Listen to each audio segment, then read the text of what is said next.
You want to touch it? No. You act like you want to touch it. Yo, you're live, man. You're live.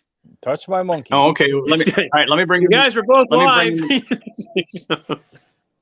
Oh my god. Oh, there's the music off night. Gosh, well, those guys talking before the show. They were just talking. It was a broadcast, a pirate broadcast. That's right. There we go.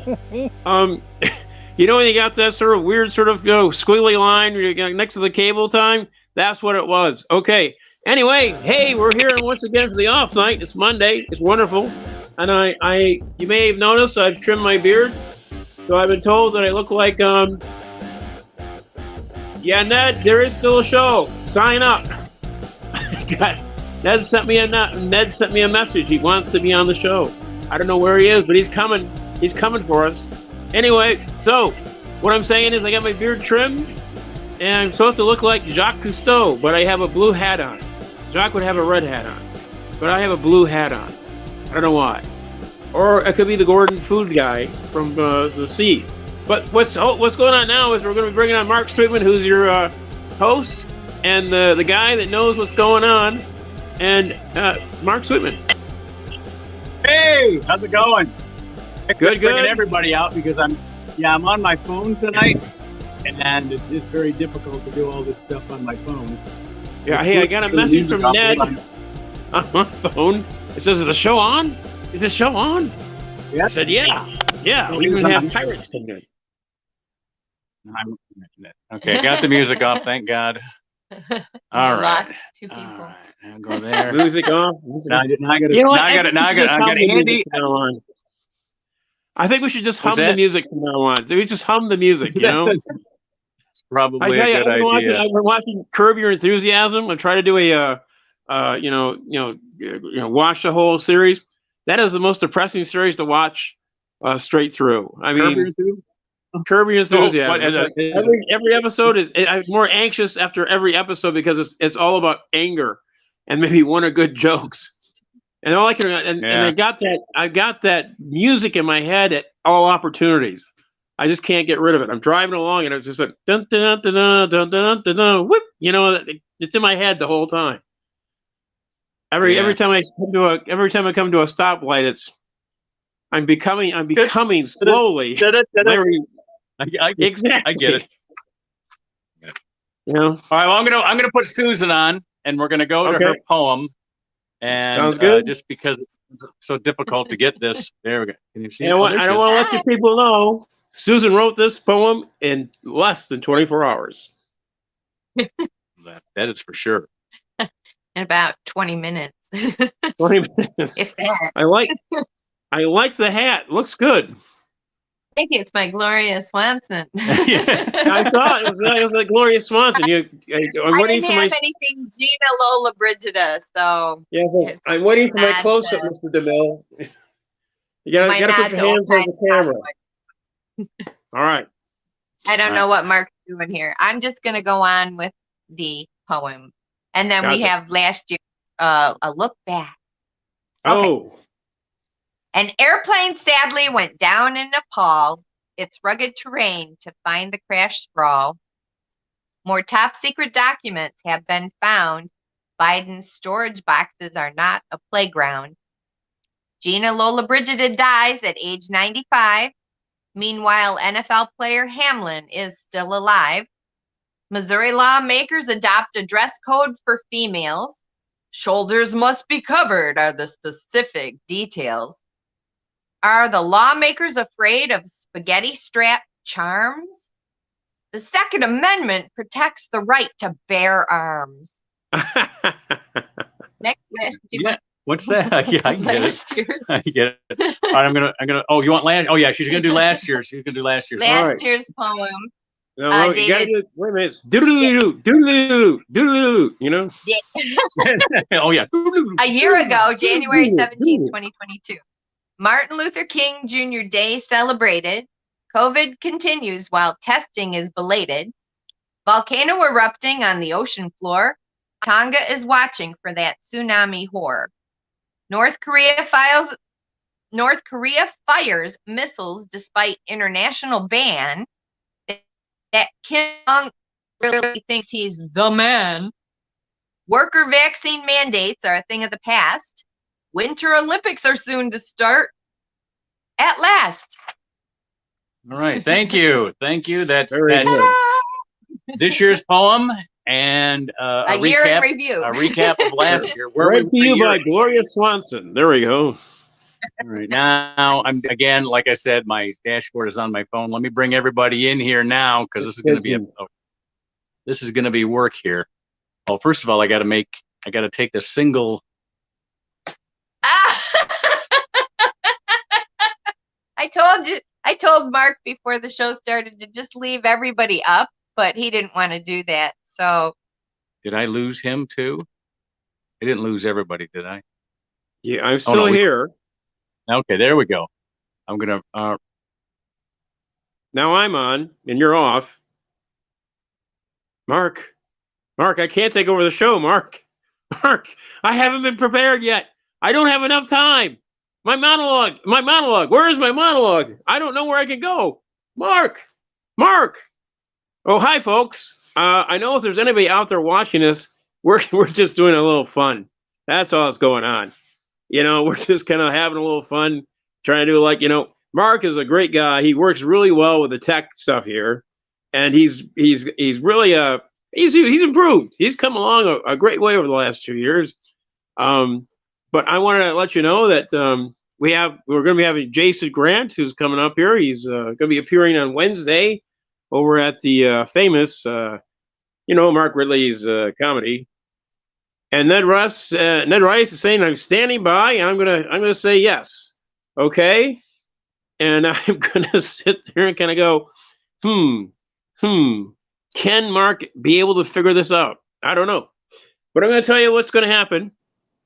Wait a minute. Hey, Jason's on. Yeah. We have Jason, folks. Oh, I told him that you're going to be appearing Wednesday at Mark Ridley's Comedy Castle. I thought I was the has-been hack that was just supposed to play off you when I get in the pickle. No, we're just kind of working it together. I'm kind of go like, hey, the two guys kind of talk about my beard a little bit, Well, you say you haven't been prepared. I wondered what Mr. Atos hasn't sent you through the Atavachron yet. Well, I haven't. Well, no, I was kind of I was trying to find my monologue. I couldn't find my monologue. I got to get a hold of. I got to get a hold of Ed McMahon. Where's my monologue? Come on.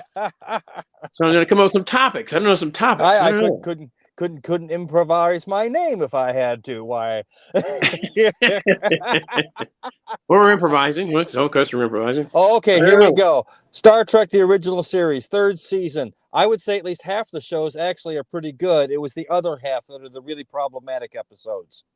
In Star Trek, in the first season, the original series, yes. The original series. So you're talking about the third season, original series, the one that brings us some actually fairly interesting plot lines, and it gives us Spock's brain. That's true. Now, is that the one that brought in they actually were trying to tackle the Vietnam War, or that one the one between that was in the second second series, but that did feature some of the best well, let's be honest, gay wigs on men that you've ever seen in your life, along with the big screaming creature. That looks like it was definitely something you'd find in a West Hollywood bar on a late Friday night. Oh yeah, or you'd find it on the.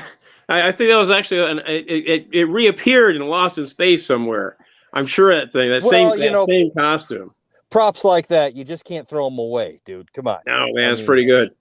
But that was a good episode. But I think I was kind of more like the wigs are good, but man, it was like the hippie outfits were pretty fantastic. It's like this was a time when hippies were routinely portrayed on Dragnet through the lens, through the visionary lens of Jack Webb. Oh, my favorite episode was a kid that was the Blue Boy. He painted himself blue, and he was high on acid all the time. Blue Boy was a magazine that I used to shoplift back in the late 70s. It's probably a different thing than what you're thinking of. Yeah, I know. This is the Dragnet one. I'm talking about Dragnet. Oh, okay. All right, Dragnet. Yeah, I'm trying to keep it. I understand you have a history with something, and I'm sure Dragnet probably tried to do an episode about that.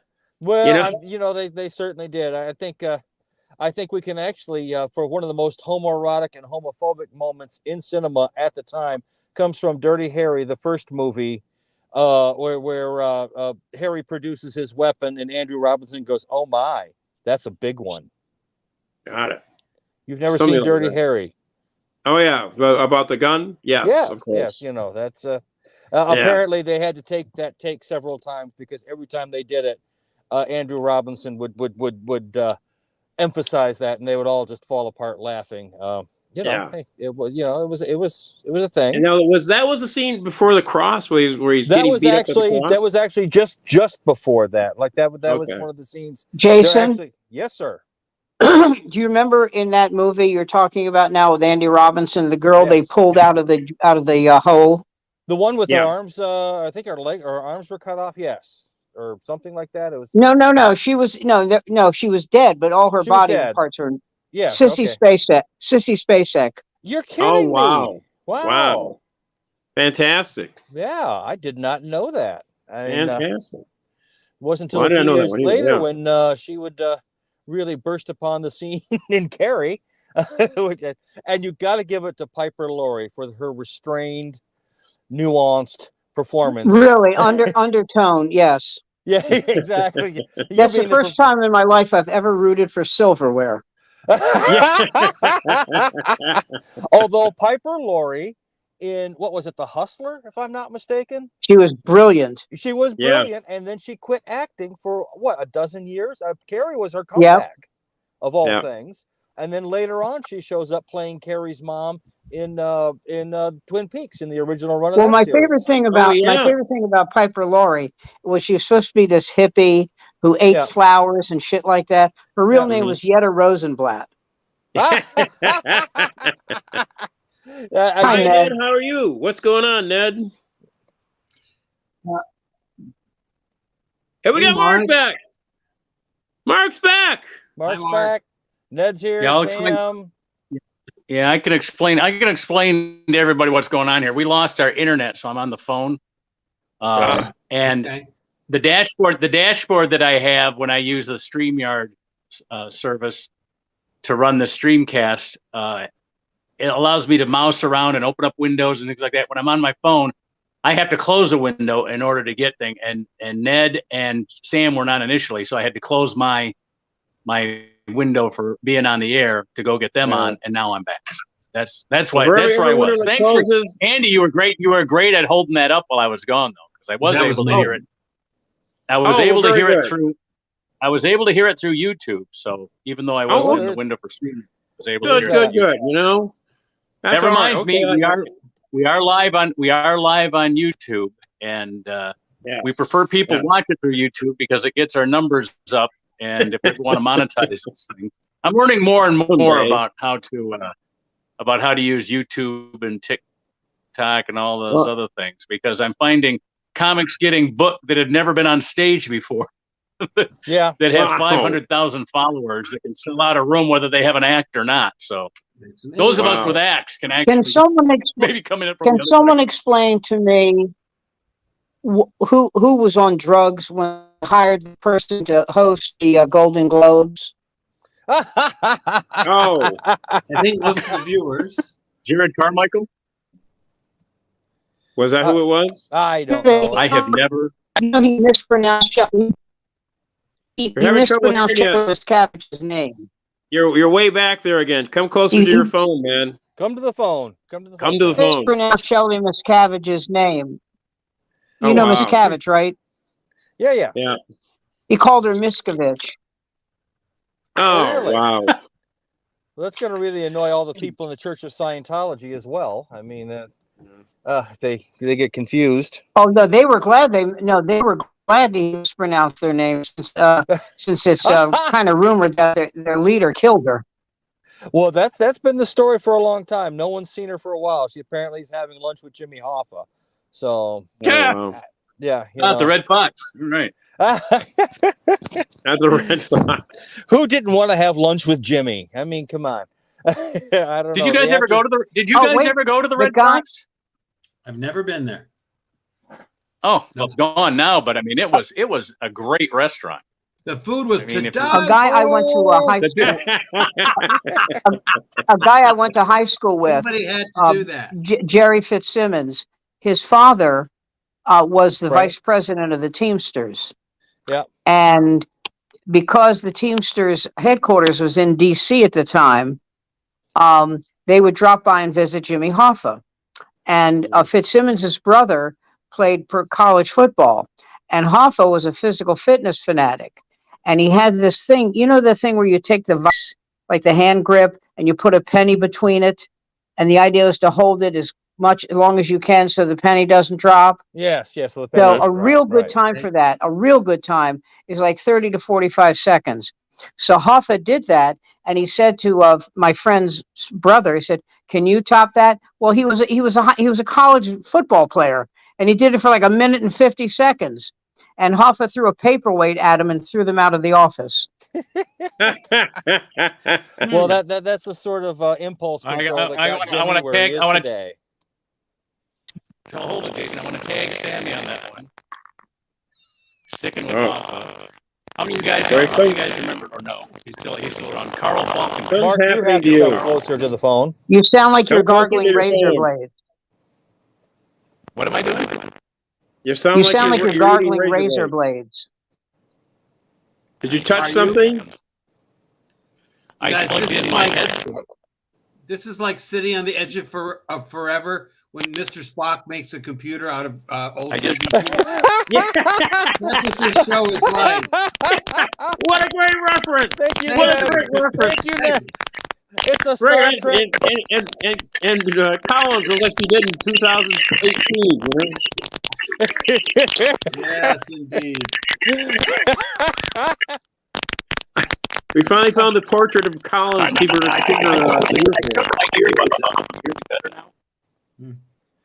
No, you're still pretty god awful, Mark. No. All right. Did you hit something on your phone? Did you hit something on your phone? Is your slide phone in? Take yourself out and come back in, Mark. All right, whatever. I hope this isn't hurting our numbers. Mark, there we go. There you go. Got rid of him. Let's talk about it. No, but absolutely. I mean, they were talking about me while I was on backstage. You think I didn't hear? I heard it all. It's Jason. And you'll all Ned, pay. that was a great reference. Excellent reference, Ned. I can't believe Ned, that was. That was yes. I took a shot. Ned. Did you hear us doing the Star Trek earlier, or is that just something? I did. Oh, I would have said that anyway. Anyway. Good. That's what this reminds me of. And I feel like driving my car right into the doomsday machine at this point, because I mean that's the only way I'm going to top that. Yes, of course. Hey, serious question while I got you guys here, just for a hot second. Wednesday night's kind of a big deal in my opinion, for the Ridleys, and I know it's what do I say anything if I'm blessed enough seriously to have you guys out in the audience? Do I say anything? Do I just come out, just do my set, and just say anything about what? About the fact there might be some unclubbed people there? Do I think? No. Do your just do my set. Just period. Don't just mention unclubbed. Nobody knows what you're talking about. Don't mention unclubbed. Thank you. Don't mention a club in somebody else's club. That's what I was thinking. Is there an etiquette thing there? Don't do that. Oh, you gotta make sure you do a completely new material. Don't do any of your old stuff. I'm running. Just go out there completely new stuff you write in the last 5 minutes. There we go. I've already got that. Yeah. Yes, Sam. Let me say this sports note real quickly. As you know, a couple of weeks ago, Washington beat the Cowboys 26-6, and the joke going around Washington was that Dak Prescott did so badly, he threw his helmet in disgust, and it was intercepted. Very good. I like that. Yeah, we mentioned the Lions. That's my favorite part about the Green Bay game was how many times Rodgers got intercepted. Yeah. Well, the other thing Ned, is, before you came on, I think it was before you came on, I asked Mark, I said, would you have preferred that the Lions make the playoffs, or was it better for you that the Packers didn't? And he said that the Packers didn't, because he said the 49ers would have spanked the Lions. So this was better. For sure. But you have to admit that the way we ended the season was in true Lions fashion. Even though we won, we still lost, and we're not into the because this is again the Lions. I got to tell you something. If I'm a Lions fan, I'm kind of optimistic about the future. Yeah. That coach, Yeah. that Dan that Brown's a team, great yeah. coach. that defense. Yeah. Yes, and sir. We have banked a ton of draft picks. Right. That we've got some space under the cap to move. And So unless I'm mistaken, unlike Washington, your owner's not about to be indicted. So Yeah. that's working for you. but then again, out in the what is it, Denver? I mean, they're owned by the Walton family now. So I mean, what does that? The Denver team is? Yeah, Denver Broncos got sold out to the Walton. Wow. I don't know if it's the Walton family, but it's a corporate concern that they control. Oh, that's why the old guy at the front gate is letting you in and out. Oh. Yeah. Oh, okay. There you go. Okay. Yeah. Oh, that's why they're making the football players park shopping carts. Oh, exactly. Okay. Yeah, I think Exactly. John Boy is the chief executive, correct? Yeah. John Boy That's right. Different Back me walls up, in there, Sam. Ned. Different walls. Yeah, the training camp is basically in the parking lot of all the Walmarts that are there. They put them up in RVs, just to hang out. There we go. Oh boy. Well, I'm still recovering from last night because Steve absolutely torched me over my Lincoln and Kennedy jokes being a little too old for most of the crowd to follow. I noticed you did a JFK joke. I did. I said to Steve, I love the new stuff. And then 2 seconds later, you did a Lincoln joke. Okay. I know, I followed. I think we're going in the wrong direction. The one thing I wanted to do, I knew that was not going to go over with the young folks, and I forgot to do this. I wanted to look at the one girl, and I say, okay, here's a TikTok for you. We live in America. It's a great country where Ellen Page can become Elliot Rogers, the supreme gentleman. Yes. Elliot Rogers, of course. Again, you guys wouldn't know who the hell he is, but he's one of these incel crowd shooters who's gotten quite a reputation online. And he's still online in various social media websites that I can go to without being on the FBI watch list. Again, and it's sort of one of those things that is useful, and obviously it's going over as well tonight with you guys as it would have last night. It's well, Jason, this Ned, I know you left early also. I just want to let Jason know I did a JFK reference too. Well, thank you. Soylent Green, okay? I wasn't all right. I wasn't. And Soylent Green went over, and JFK went over too. Okay, that's good. No, I thought the Kamala Harris asking why the motorcade didn't go through Dallas was funny, but I liked it. I mean, she's got to be a little frustrated. Here she is. I know she's not thought of as a heavyweight, but she has been elected the Attorney General of California. She has been elected to the Senate twice in her own right. She has been elected the Vice President of the United States, and she has to look at this moldering, doddering old fool who's controlled by I don't know what strings are pulling his. And I know she just has to be waiting around for him to go down a flight of stairs, or what's that one movie? He's already done that. Yes. What's the one movie where what's his name puts the phone cord around the one woman and pushes her down the flight of stairs in the movie? Richard Widmark? Yeah, Richard Widmark, everyone's favorite psychopath. Yeah, but he pushes her. She was in a wheelchair. Yeah, in a wheelchair. And then pushes her down the flight of stairs in one of the most brutal scenes ever. Yeah, it was a great scene. Yeah, that was horrifying. Worst aftercare nurse ever. Exactly. He laughs and he pushes her down there. Yeah, he has. Why to get Medicare Advantage? Yeah, yeah, because Richard Widmark was able to do that weird. Bruce Stern is the only that one sinister laugh. Yes, he had a great sinister laugh. Was that in White Heat or? No, it wasn't in White Heat. No. White Heat was Jimmy Cagney. But it was a Jimmy Cagney movie, wasn't it? It was something New York. No. Was it Gangs of New York, or it wasn't? Victor Mature. I think it was Victor Mature. Yes. Who was the guy who was in the robe? He was Victor Mature, and it was Yeah, he was trying to get the guy who's going to take a shot.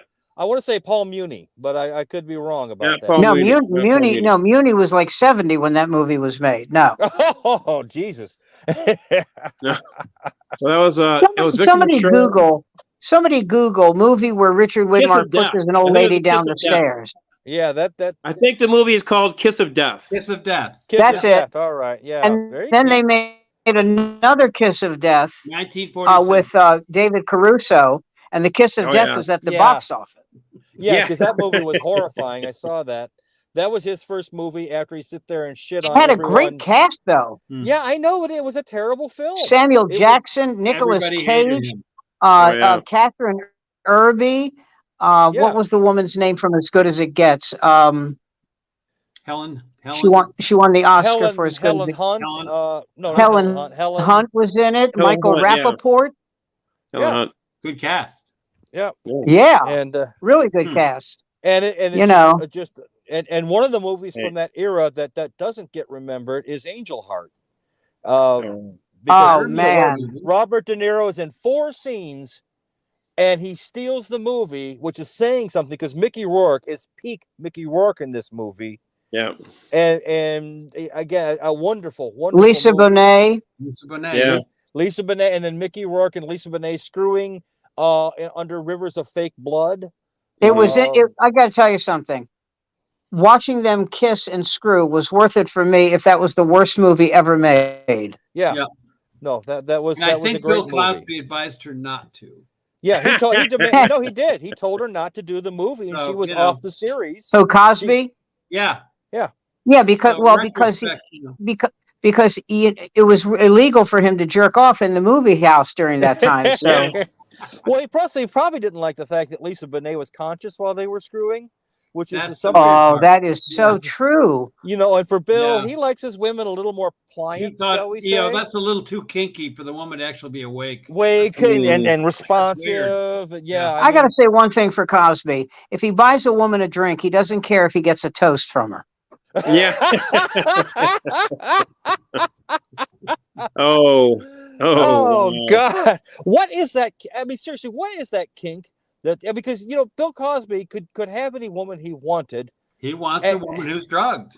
I don't get that. Mm-hmm. I mean, obviously, I'm not the Lothario in this group. Let me help you with this, Jason. Yes, he's a sociopath.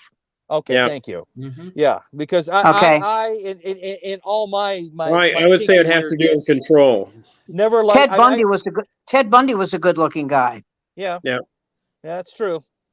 I just it all has to do with control. I think Hugh Grant was involved with Elizabeth Hurley. His kink was I like picking up hookers on the strip. Yeah. So it doesn't matter whatever the kink is. Talk about cutting into my free time. Yeah, let's talk about that, Sam. Well, I mean, I don't like to talk about it. I like to parade it around, Ned. That's why we're here. Well, Eddie Murphy with his little tranny. Yeah, he needed to buy a newspaper at 3:30 in the morning. And I like Eddie. There's 2 things that Eddie Murphy said that just crack me up. One is, I like picking up these transvestites because people aren't nice to them. All right, that was haha number 1. But haha number 2 is when Art Buchwald sued him because he said he stole the premise for Coming to America, which he did. And Eddie Murphy was supposed to produce the script, right? Yeah. To prove or disprove the case. And Eddie Murphy says, I swear I tore the house up looking for it. Boy, you talk about a knee slapper. Yeah, that's right. There you go. Yeah. It was laying next to Trump's documents. Okay. Well, it's my understanding they wrote Art quite a substantial check. Yeah. Well, they sure did. Yeah, they wrote him a very substantial check. Yeah. So I mean, 2 years back, they had a Dr. Feelgood who had been putting his hands all over the boys here at the University of Michigan, especially the football team. And one of my buddies asked me, "Do you really think that happened?" I said, "They settled for $450 million. You don't settle for nearly $500 million unless something happened." You don't get that. The guy who sexually molested the female athletes, I can't remember what school it was. He was a doctor. Huh? Michigan State University. Larry Nassar. Okay. Do you remember what happened when at the sentencing? Well, they yelled at him for. They asked him. They were going to sentence him to listen. This is a great story. Yeah. They're going to sentence him to like 15 years, right? 15. Right. And they said, "Do you have anything to say?" Because all these women made statements about how he's ruined their lives. They can't sleep, And he says, "Yes, Your Honor. I'd like to say that hell hath no fury like a woman scorned. Wow. And the judge sentenced him to 65 years in jail. Oh, he's gone forever. He got a whole bunch of sentences. The common wisdom among lawyers. What Sam's saying is he did it to himself. He made it worse. Oh yeah, exactly. Had he kept his mouth shut, if he had said, "I am deeply sorry, I'm trying to get help," blah, blah, it would have stayed at 15. Well, it would have stayed at 15. So I mean, they also had him on some federal charges. I mean, the man was going away for a good. But yes, that he fucked up. That is absolutely. That's not what you're supposed to say. Having been in front of a judge, having had to do my 5 minutes in front of a judge before. Right. It's not quite as like doing 5, for an open mic, but it's pretty close. Yeah, those are the words you don't want to use. You managed to reach into the hat and find exactly the wrong thing to say. And up till then, he had showed such good judgment. So it's shocking. Up till then, his judgment was pristine. Exactly. He was ahead of the game. I think you mean pristine. Yeah. Well, yeah. Well, yes. One of my favorites is what's that douchebag's name? Jim Jordan. Some athletes from Ohio State came to him and said that one of the doctors who was handling the team was, and this was his response. Well, Bob. Oh. Okay, we're good. Yeah. Thanks. Yeah, that's. That Bob. That's what he does. He's a wild man. Oh my God! How could you not shoot the guy? How did he? I want to meet the people who voted for him and Marjorie Taylor Greene after she harassed the kids from Sandy Hook. Oh yeah, she did that too. She got in on that too. Yeah. Was she doing the whole crisis actor happy horse? Yes. Oh, that figures. Oh boy, you know what? That's why I want her as our vice presidential candidate with DeSantis, because they're nothing but class. Nothing but class with those third, but class, yes. Oh God, that's what you call assassination insurance. I just got that's what they said. That's what they said about what's his name. They said that. That's what they said about. Damn it. Teddy Roosevelt and Dan Quayle, Kamala Harris, they're all same. No, Bush's Bush Senior's Dan Quayle. I'm sorry, I didn't hear you. Yes. Yeah, Senator from Indiana. But you know something? If you look back on him, okay, he really wasn't bad. No. Oh, no, we've had way worse. At least he wasn't a warmongering psychopath like Dick Cheney. Right. He was nervous in front of a camera. Yeah. But he I'll tell you, it was worse than him. His wife. He was interviewed on Larry King, and because he was against abortion. And they said to Larry King asked him, he said, "What would you do if your daughter came to you and said she was pregnant, but she was terminating the pregnancy?" And Dan Quayle said, I would support my daughter in any decision she would make. And I thought that was the classiest thing he could have said. Yeah. Then they asked his wife. And I'm conveying the exact tone that she said, which was, "She will take the child to term." The other great story about his wife was there was a rumor that Quayle claimed that he was going golfing, but he was actually meeting with some mistress. And the wife said, "That's ridiculous. Everybody knows Dan would rather play golf than have sex." Wow. Which pretty much that's how That's how he kept his stroke down. Well, first of all, Dan, your feet are a little bit too wide, I think, Dan. Oh God. What was her name again? She was Marilyn.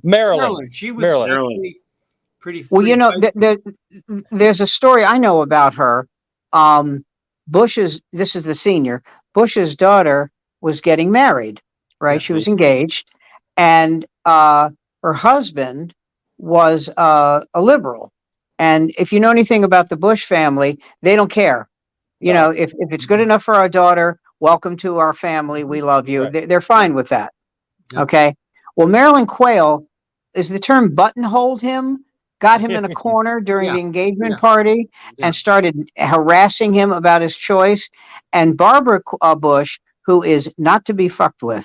No. walked over to her and went, "Excuse me," and put her hand in what is called the Vulcan death grip around her arm. Okay, and took her aside and said, "This is an engagement party." This is an exact quote. "This is an engagement party. This is not an interrogation. Let's act like civil people." And walked away. And then the doctors were able to get circulation back in Marilyn's arm. At some point, It took a while. And from what I understand, that's the first time Marilyn ever circulated, if you know what I mean. No, I mean, I remember, the comedians used to make jokes about it, but it was true. It's like George Bush that looked like he married his grandma because Barbara looked, she looked her age. She was pretty when she was pretty when she was younger, but she got old quick. But she was funnier than hell when they interviewed her because you could tell she just didn't give a damn. She'd been around this circus apparently her whole life. Well, I think I told you the story that Dean Rusk's daughter. Thank God I'm around people who know Dean Rusk is. But Dean Rusk's daughter, Dean Rusk's daughter Peggy, and I went to junior high school together. Really? And Peggy it was engaged to when she got to college and married an African American. And at the time, that was a big deal on two levels. Number one, it was 1968. And number two, Dean Rusk was from Georgia. Ooh. And so, I mean, he welcomed him into the family, but a lot of people in Georgia saying, "Are you going to let her marry him?" And he said, "I can't let my daughter do anything." So now I remember Peggy as a pretty young girl. Then I saw her closer, Sam, closer on CBS Sunday morning. How's this? And I saw her 50 years later on CBS Sunday morning. And I'm trying to be nice, but she's like Hunt's Hall. Okay, I don't know. God, I mean, someone who knows how to drop a Hunt's Hall drop. Yes, yes. Thank you for not seeing. I was going to go with Leo Gorcey, but that would have been the worst. We've lost at least half our audience at this point. Nobody knows who these guys are. Billy Hollop, but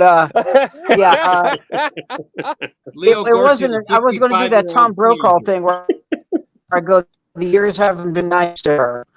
No, the years mugged her.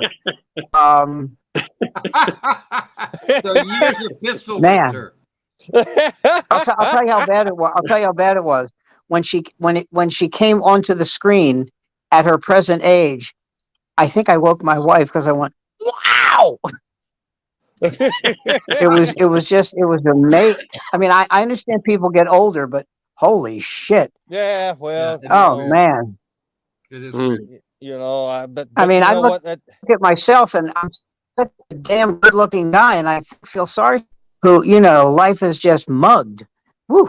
Boy, so sad. Boy, is your reception bad right now, Sam? Yeah. How's it now? Is it okay now? There you go. No, if anything, you look worse. I didn't know I could look worse, but how's my reception? Yeah, you're doing. Try going outside in the hall. Let's see how that works. Yeah. So no, maybe that's what my neighbors say, but they're armed. Hey, so how is New York doing under the new mayor, Sam? You guys have had the guy in for what, a year now? Well, crime is down, but there's something about him. The thing that bothers me about him is his district attorney. I want this guy fired. This guy. He is looking the other way on things like fair jumping, and I agree with Rudy Giuliani. I agree with Giuliani about something, which is, if somebody breaks the law, you don't have to put them in jail for 20 years, but you prosecute them, and fair jumping is illegal. And the other thing is, this guy has allowed certain crimes which are felonies, like going into a grocery store and pulling a gun on the. He has reduced some of those to a misdemeanor if no one got shot. No, he's got to go. I mean, that's ridiculous. The guy had a gun. It's only a miracle of God that the owner wasn't shot. No, he's an idiot. Yeah. But generally, I'm okay with him. There are multiple repeat offenders who are being processed and put back on the street in a matter of hours. Yeah, guy's been arrested 21 times. Yeah, and they turn him loose. Well, now, does the mayor appoint his attorney general, or do you guys elect your AG there? No, he appoints him. Okay. Oh, is that right? He wasn't there when he wasn't there a year ago, so I have to assume he was. Okay. Okay. Well, I mean, because mayor of New York is one of those jobs, much like the presidency, takes about a year just to get your feet down in that damn thing. And the first few days, weeks, whatever, you fuck up everything.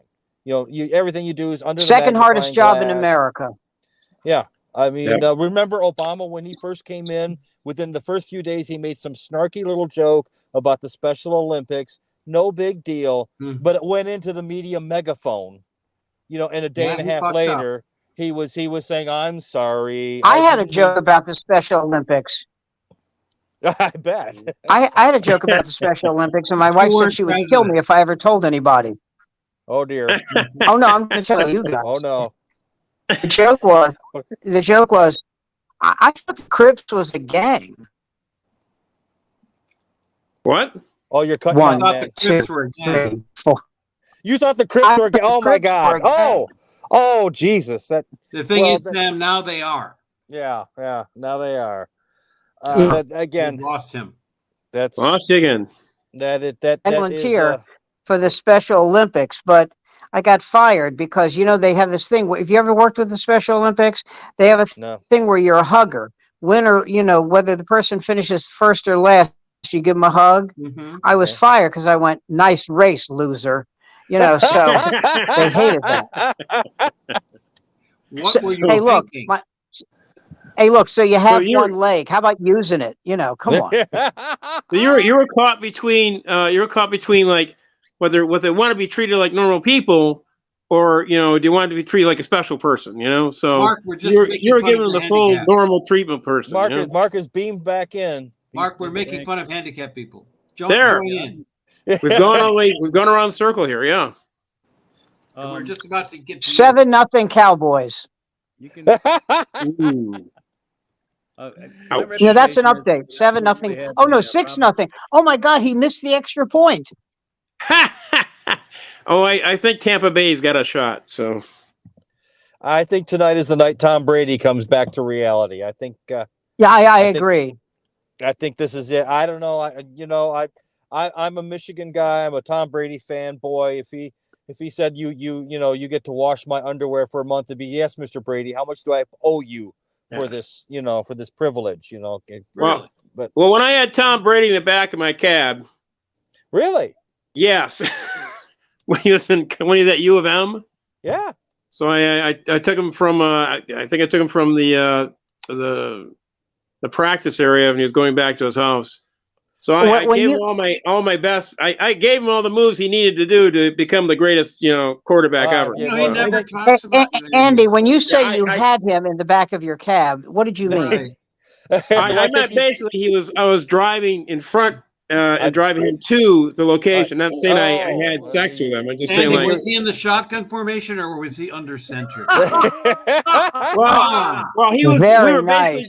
He was deflating the ball. Okay, we were showing him how to deflate the ball. Okay, that's all. He's like the softball. Yeah. Yeah. So and you guys look down on me for being the faggot. Okay. All right. Good. No problem. That's my favorite quiz show. I can't divulge. He was in the back of the seat. Okay. Oh my God. Oh, we're all going straight to hell, folks. We're all going to be down there and in the Hitler room. Really? Yeah. Don't be scared. Don't be scared. If I go there, don't forget the Jews will put in air conditioning. Okay. Well, basically, I told Tom that Lloyd was screwing him, so he was having, Lloyd was screwing him up, and that was why he was having. I want to know. Everybody's blaming what's her name, his wife Giselle, for divorcing him because he promised her he would stop playing football. Maybe she's tough to live with. Well, it could be, but I think it was a protection of assets. I think he got his dong, and more importantly, $650 million worth of assets in the FTX thing that has Is that imploded. right? Yes, and I think that their quickie divorce was a way to protect assets to keep either her from losing more money and for him, so they don't do what's known as a clawback. Oh my God! Right? So I mean, so if they do come after him, he can say, "Listen, I ain't got I don't have a pot to piss in. I do have several world championship trophies, but Yeah. you know, Giselle, who makes as much money as he does, makes more. That money can be protected. Interesting. I never heard that. I mean, that's my conspiracy theory for the week, guys. When she was modeling, I did read that also. He had asked other members of the team to sign up for it. Yes. So he may be sued as that also. So yeah. So I thought those huddles were going a little long. Yeah. Hey. All that paperwork. I kept seeing papers. Sign this, sign that. There you go. You know. Talk about your halfback option. It's okay. I'll notarize it. Oh dear. And SBF is another guy who I think is going to find out very quickly what it is to be surplus to needs. He's been saying about how he paid off both Democrats and Republicans, and it's like sugar pie. Now that you're broke, ain't neither side going to expend a whit to keep your charming little backside out of trouble. Let me pose a question to everybody here. Am I the only one who looked at George Santos and immediately knew he was gay? Immediately. I've never heard of the guy until all this happened. That whole thing is just that's okay that you never heard of him. But when you saw him, if he didn't look like Joan Crawford's secretary, I mean, Jesus Christ. He looked like Richard, the wardrobe Richard Chamberlain's driver. Yes. Yeah, the wardrobe madam for Jim Bailey. It's a call for you, Miss. No. It's a call for you, Miss Crawford. Oh no. Oh. Please. The money handler in the bathroom. Andy Cohen called him a homo. Oh, wow. The Betty Davis fan club. Writer for Frasier. Hey, what's up with this thing about Brandon Fraser getting shit for the role he took? Not in looks or in demeanor or anything, but he reminds. I don't understand that either. Wait, Mark's trying to jump in. Mark's trying to say something. Yeah, advantage, Mr. Sweetman. Talk about Santos now, and it's not his demeanor, it's not his look or anything, but just his story. Remember the guy that the guy who killed Versace? Yeah. Yes. Yeah. He had the same kind of psychosis where he made Andrew Cunanan and tried to create himself differently to everybody. Yeah. Same kind of guy. One guy gets up in the House of Congress. Yeah. The other guy ends up in a houseboat. Well, Andrew Cunanan was the living embodiment of the old Rolling Stones song "When the Whip Comes Down." You know, he was a call boy doing whatever he had to do to make some money, who got a little bit over the hill. And and the money and the prestige and whatnot just wasn't coming his way anymore. I mean, after you've been passed around, but the difference is that George Santos is in a position to make laws when I have to obey. Yeah, but he's a Republican. That's the difference. They're not. That would assume the Republicans can do anything. I mean, let's talk. Yeah. Mm-hmm. Thank you, Jason, because all these 20 Republicans that think that they can run everything are going to have to go up against a whole House vote. And then after they pass it, the Senate has to pass it. And then after the Senate passes it, the president has to sign it. Yes, the Republicans are running the committees. The Republicans they are running. There's going to be hearings, believe me. Lots of them. But you also have to understand the Democrat Party. The hearings. The Democrat Party. What's going to happen from hearings? Hunter Biden's going to prison. That'd be the first one. Hunter Biden committed numerous felonies on camera. Yeah. That's not just going to go away. Hunter Biden does not. Fuck Hunter Biden. No. I like my dick the way it is. No. If he needs to be sacrificed, sacrifice him. They will. That's what's going to happen. They will. He implicates his father in some of the tapes. Clearly, guys, it's been my conspiracy theory. They're going to get rid of Joe. They're going to get rid of Joe within the next year because they want Kamala to have at least a year in office. And if she does have a year in office, that woman will be on. I know Sam disagrees with me on this. Ratings are in the 30s. I will say Democrats don't want her to be president. You know what? I mentioned her. No, again, I understand the sample size is small. I'm talking about the University of Michigan campus where I'm working. All right. I mentioned that she was visiting to some of the girls who were in the car. Not the ones who were like tied up in the van, but in the car while I was doing my job. Clients. Yes. And No, I'm dead serious, and I was very respectful. I wasn't, I said, Vice President Harris will be. They were all squealing with delight. She has an approval rating amongst black women Democrats that's in the 90s. And that's 6% of the population. But that's 90% who does the hard work in the Democrat Party. Okay. Good luck with that. Kamala Harris has no chance of being president. Period. We shall see if she actually gets that reboot of Our American Cousin together, like she was threatening to. And although maybe there'll be, we'll see what happens. I don't want to go. I have a Lincoln joke too. Yes. Do you know that according to historians, President Lincoln probably would have survived that shooting if Mrs. Lincoln had not insisted on waiting to see the end of the show. Did you know that? A lot of people don't know that. Yeah, well, those tickets were expensive, Jason. He wasn't just going to leave. I mean, we have the intermission, then there's the lemonade, and autographs. So you're saying, like I say, if it was a ball game, Mrs. Lincoln would have been shot. Is that what we're saying? Yeah, well. God willing.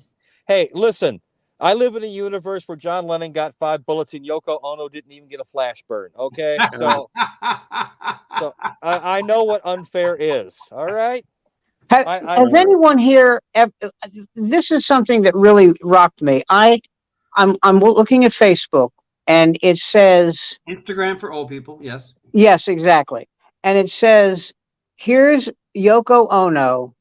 I may be the only person in the United States who's never heard her sing anything. Here's Yoko Ono singing Big Shot, Billy Joel's Big Shot, right? Oh my So I say, let me check this out. So I go to it, and those of you who have heard her will believe me. It was literally that.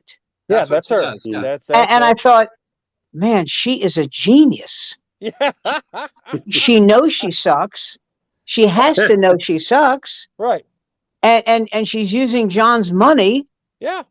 And just it floors me. Hey, it just floors me that anybody who allowed her to rent space for the studio? Hey Sam, you want a treat? Go on YouTube and look up John Lennon, Chuck Berry on the Mike Douglas show. Chuck Berry, Mike Douglas. They co-hosted for a week.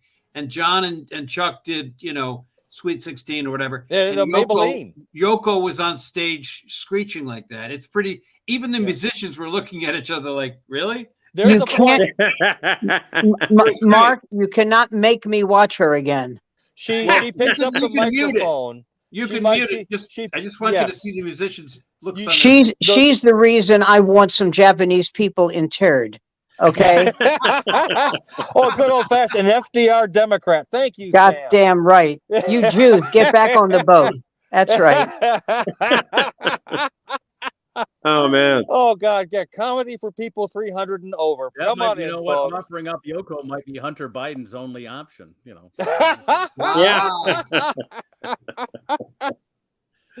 Well, it's not as if the kids today aren't providing us with a cornucopia of interesting things to look and talk about these days. I mean, but see, the thing that scares me about this generation, and this is something that we know, they don't read. They don't know anything. No. They don't know but specifically, they do not read printed matter. No, I mean, when I, there's no excuse. Listen, when I was their age, okay, I knew who Calvin Coolidge was. Yes. Okay. I knew who Herbert Hoover was. For them not to know who Roosevelt is ridiculous. They don't know who Obama was. There's the present guy. There was Cheeto Himmler, and then before that there was just more Hitler, and before that it was Hitler, and then there was some nice black guy for a little while. Then there was Hitler. That's it. Yeah, that's their grasp of history. History starts for them the day they're born. Yes. By the way, do you watch Biography? Yes. Did you see the one with Mussolini? No, I missed. Now there was a swinging dude, man. Let me tell you about this. Nice. What was the joke? What was the joke, folks? What was the joke? Who put the last 7 bullets into Mussolini's head? 75 of Italy's best sharpshooters. He's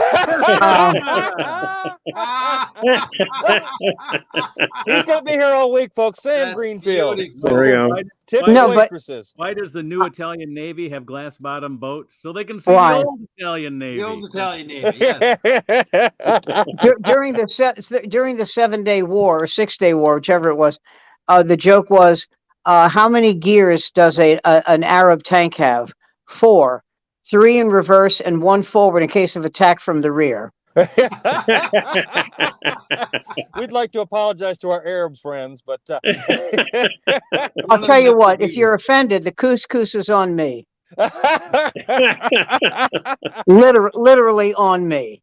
Okay, so who's going to bring up Gina Lollobrigida besides Mark's charming wife?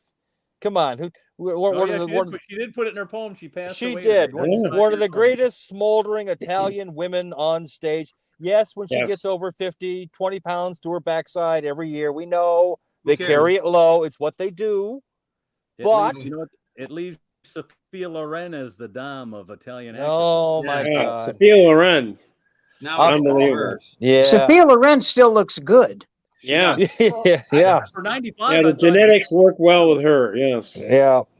There's something about the Mediterranean female there. And her attitude was very sexy too, not just her look. No, it's true. Yeah. Mm-hmm. But she's also a hell of an actress too. I'll tell you someone. This is the thing I wanted to tell you about Mussolini. Yes. He would visit Hitler all the time because that's the guy you want to visit if you're in that group of people, right? Right. And Hitler would tell people, "Tell him I'm not here." Yeah. and I thought to myself, if Hitler doesn't want to see you, how big a piece of shit are you? Well, if Hitler it says, "Oh Christ, is that bastard here?" Well, the story goes is that Mussolini was the one that developed the whole thing, and then Adolf Hitler stole the whole idea. That's true. Mussolini, that's true. Mussolini was the Robin Williams of Nazism.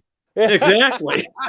So he just didn't want to acknowledge that the guy was there. It's like, hey, do I get any kind of kickback from giving you the idea? Yeah. No, okay, all right. You guys have heard the Joe Frank essay of Hitler and Mussolini all sitting at a table in hell, discussing various accoutrements around the formal table and the proper way. He's like, yes.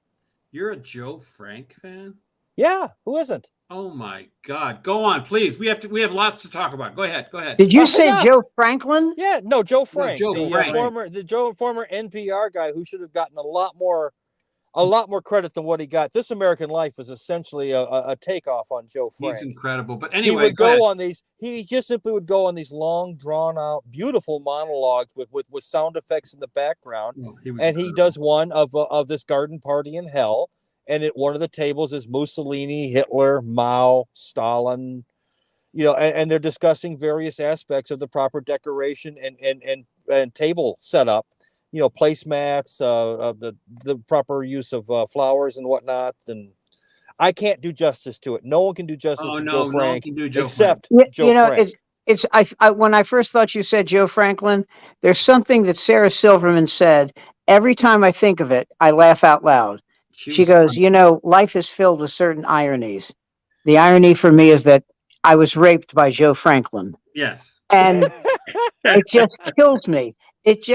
And Franklin was furious about it. I think he sued her and won, I believe.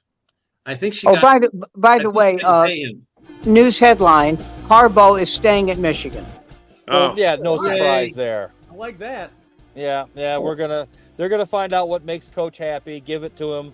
Why would you, if you're a successful college coach, why would you ever leave? Because the NFL has a big treasure chest of money.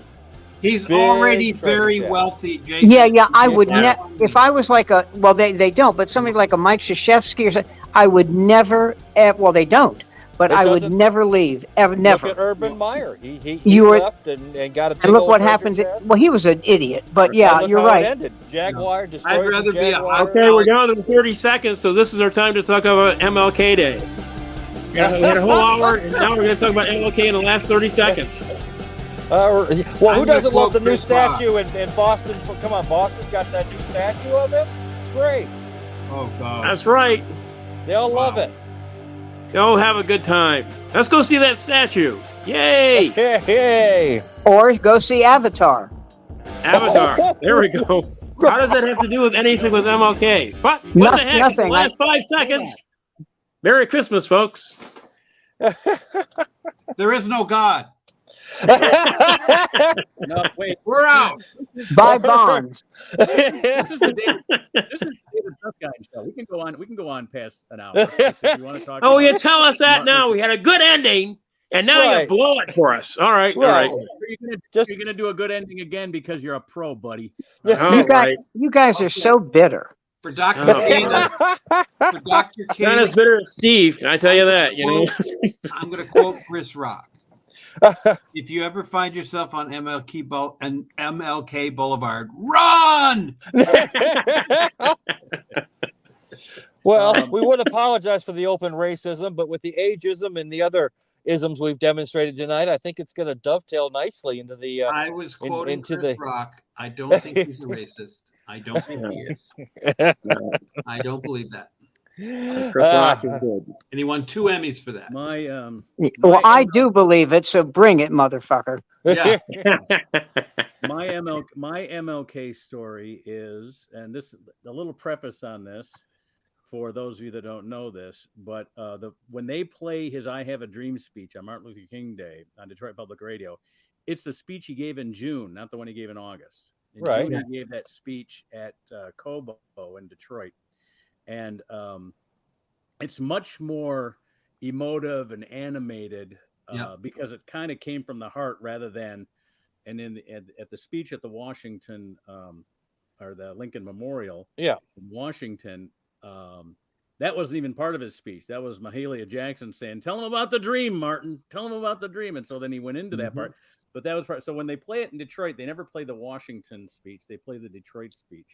Mm-hmm. But who can forget, and this is somewhat tangential, I'll admit, the Rosa Parks funeral that went so long that the hearse ran out of gas on the way to the cemetery. Oh, God, really? Yeah, dead set actually happened. Her funeral was a disaster. The whole thing was on CP time, and it was glorious. First of all, why wasn't she sent in a bus? Ned Bryce, ladies and gentlemen. He's the bus person. Oh, wow. Ned Bryce. That was perfect. Ned, that was perfect. The bus. Both the 7 Mile and the Grand River bus go by that church. So it would have Mark Sweetman, ladies and Mark. You know, I drew the line the other night when I stood up in front of a crowd and said I heard on NPR that children always come first. Yes. And I got to tell you, they do. Jason, you've just been lapped.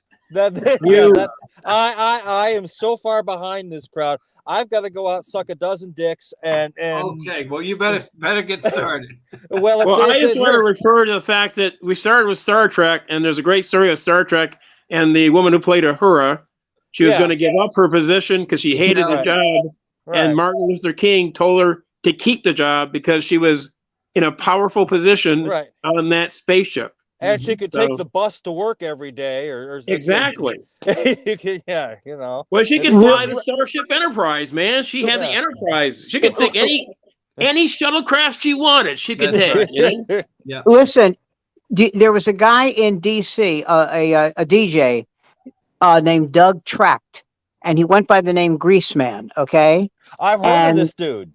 And this is a very famous story in D.C. And this is what he said on the air. Let me repeat that. On the air. He said, well, this is like 40 years ago.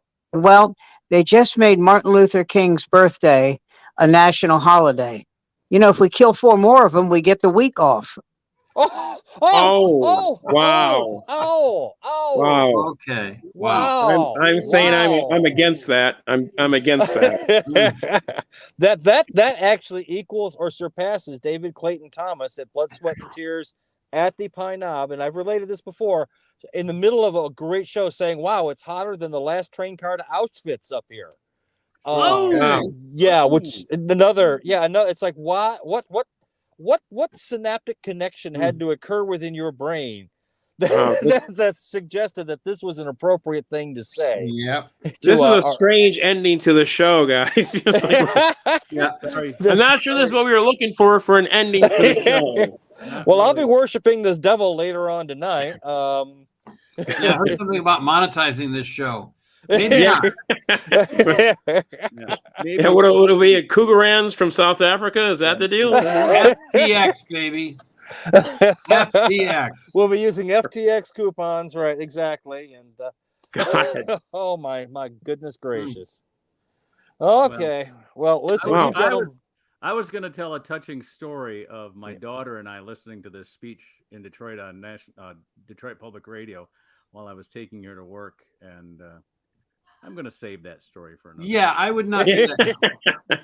That's when I wanted to point out that there was a difference in the speeches between the Detroit speech and the Washington speech. It was going to include my children. I have 8. 6 of whom were born in Detroit or the suburbs. And I was hoping to tell the story that we tell in our family about the King holiday, but I'm going to save it for another time. Yes, that's a good idea. There you go. It's a touching story, and we'll see everybody. Did we lose Sam? I think we did. Right. I think so. Anyway, he faded out. Overcome with emotion. Yeah. Ned, hang around. If we lose a connection, I'm going to reconnect with you. Okay.